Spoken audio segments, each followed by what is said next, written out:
চলো, এসরা এডুকেশনের পক্ষ থেকে সবাইকে স্বাগত। আজকে নতুন টাইপের আবার, ঠিক আছে? দেখো, এই ভালো করে দেখবে সবাই।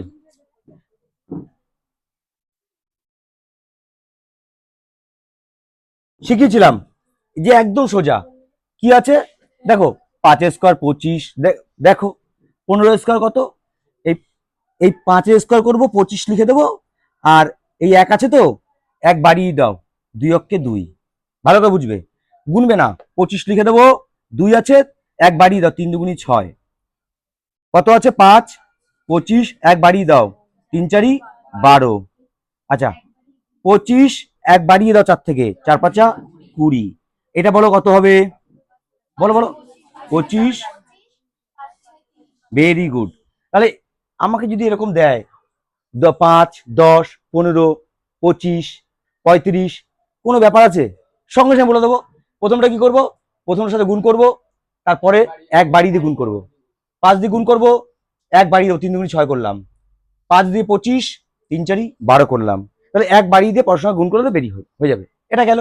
এবার এটা কি দেখো ভালো করে, কি করলাম, শূন্য তো, 10 10 কে 100, এটা দরকার নেই, এটা এমনি করে দিচ্ছি। দেখো 2 দুগুণী 4, 2 শূন্য, 3 3 9, 2 শূন্য, 4 3 16, 2 শূন্য, 25, 2 শূন্য, 36, 2 শূন্য। এখানে আগে ছিল 2 5, এটা 2 শূন্য, 2 5, 2 শূন্য, আর বাদ বাকি গুণ করলে হয়ে যাবে। এগুলো তোমরা জানো, আমি এটা শেখাচ্ছি না। এবার দেখো কি শেখাচ্ছি, ভালো করে মন দিয়ে শুনবে। এবার এই কনসেপ্টটা পুরো মাথার মধ্যে ঢুকলো তো, কনসেপ্টটা ঢুকলো তো মাথার মধ্যে, কি সহজে দেখো আমরা বর্গমূল শিখে যাবো। ওই যে অনেক বড় বড় নিয়ম করাচ্ছিলাম না, লাগবে না। দেখো এবার তোমরা শুধু মনে রাখো, 1 আর 9 কোনো সংখ্যা থাকলে লাস্টে, তার বর্গমূল লাস্টে একই হবে। এটা শুধু মুখস্থ করে রাখো, 1 9 1। দেখো ভালো করে, 1 1 9 9 1 1 আসছে, 2 2 দুগুণী 4, 18 64। এই যে এটা 4 হবে, সরি, 2 দুগুণী 4, 18 64, কত আসছে লাস্টে, 4 আসছে। 2 8 থাকলে 4 আসবেই, ক্লিয়ার?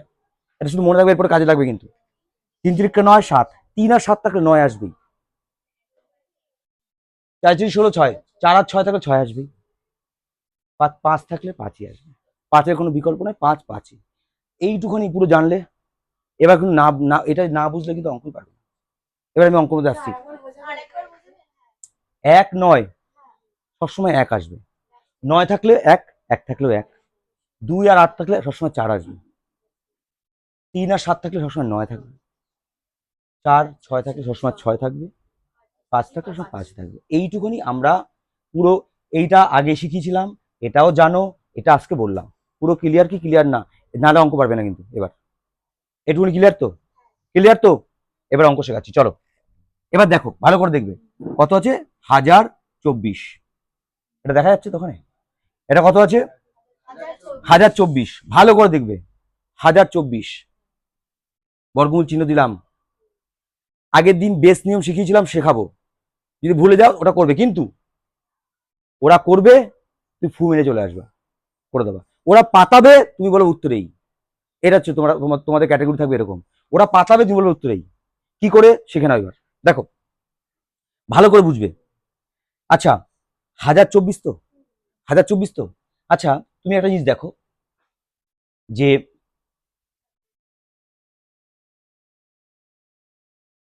আচ্ছা 30, 30, 30-এর স্কোয়ার আমরা সঙ্গে সঙ্গে বলে দেবো কি, 900, 900। ভালো করে বুঝবে কিন্তু, 900, 30-এর কত, 900।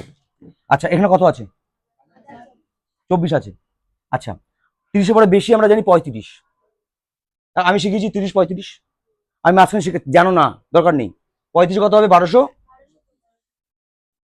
এটা হচ্ছে 35-এর, এটা 35 স্কোয়ারের, এটা হচ্ছে 30-এর স্কোয়ারে, ক্লিয়ার? এটা কত, 35। এই দুটো করতে হবে। দেখো, সেই 3 4 12 25 ওই নিয়ম শিখেছি, আর এখানে শিখলাম 3 3 9। তাহলে 900 হচ্ছে এই সংখ্যাটা যখন পাবো আমি পরীক্ষার সময়, আমি দেখবো ও 30-এর হলে 900, আর তারপর জানি হচ্ছে 35, মাঝখানে জানি না। 35 হলে কত, 1200, 1225। আচ্ছা, আমার আছে তো 1024, তাহলে তাহলে মাঝখানে বাদ গেল 30 আর 35, থাকলো 31, 32, 33, 34। কোন সংখ্যাটায় লাস্টে 4 আসবে? কোন সংখ্যাটায় একে আসবে না, 2 আসবে, 3 আসবে না, 4 আসবে? কোনটায় আসবে? 32 আসবে। চোখ বন্ধ করে লিখবা এটা 32 স্কোয়ার। ভালো করে বুঝতে হবে কিন্তু, কড়াই লাগবে না, ফু মেরে উড়ে দিতে হবে। বারবার বলছি কিন্তু, যে এবার আমি যখন অঙ্ক দেবো তো ভাববে কি করব। আবার বলছি, অসুবিধা হচ্ছে কারো? অসুবিধা হচ্ছে কারো? তোমার কোনো নিয়ম শেখা লাগবে না। আমি অত এই নিয়ম জানি না, ওই নিয়ম দরকার নেই। বেশ নিয়ম তো আমি বলেছিলাম এইভাবে করতে হবে, যে 1024 জোড়া জোড়া জোড়া। ভালো করে দেখবে, 3 তিরিখকে 9, 1 নামলো 3-এর ডবল 6, 2 4, 2 4 লিখলাম। এবার কত দিয়ে গুণ করলে? 2 দিয়ে গুণ করলে, দেখো এটা 2 দিয়ে গুণ করে এটা হয় 2, এটা 32। এটা হচ্ছে কি বেস নিয়ম, ক্লাস 6-7 শিখেছো, সেটা অনেকে ভুলে গেছো। এসব নিয়ম করলে হয় না, পরীক্ষার সময় হয় না, বুঝতে হবে। এবার দেখো আমি তোমার 8টা দিচ্ছি, এই সাইড দেখা যায় তো? চলো এবার দেখো, আমি দিলাম, তোমরা আমাকে বলো, ফাটাকসে বলো 1081 কার বর্গমূল? এই 1681। আগে বুঝতে হবে, আগে এখানে দেখো 1600 তো, 1600, 40, 1600, হ্যাঁ আসছি, 40, 1600, কি বললাম? 40, 40 মানে কত? 1600। আচ্ছা, বেশি না কম আছে? আচ্ছা, 40, 40 45 জানি, 45 কত হবে? 25 আর 5 ছক, আর এদিকে 5 ছিল আর 4 ছিল 20। ভালো করে বুঝবে, একটা 45 তো, 5 5 25, 4 আছে, 4 5 4 5 20, তাহলে 20 25 বেশি হয়ে যাচ্ছে, 20 25, আর এখানে হচ্ছে কত? 16 21। এক কোথায় আসে? না না, এক কোথায় আসে? 41 আসে। তাহলে এটা কি হবে? ঘটনাটা বোঝাতে পারলাম? ঘটনাটা বোঝাতে পারলাম তো? পুরো ক্লিয়ার তো? এবার আমি দেবো, তোমরা করবে, আমি দেবো, তোমরা করবে। একটু পজ করে রাখো, আবার বলবো। দেখো ও বলছে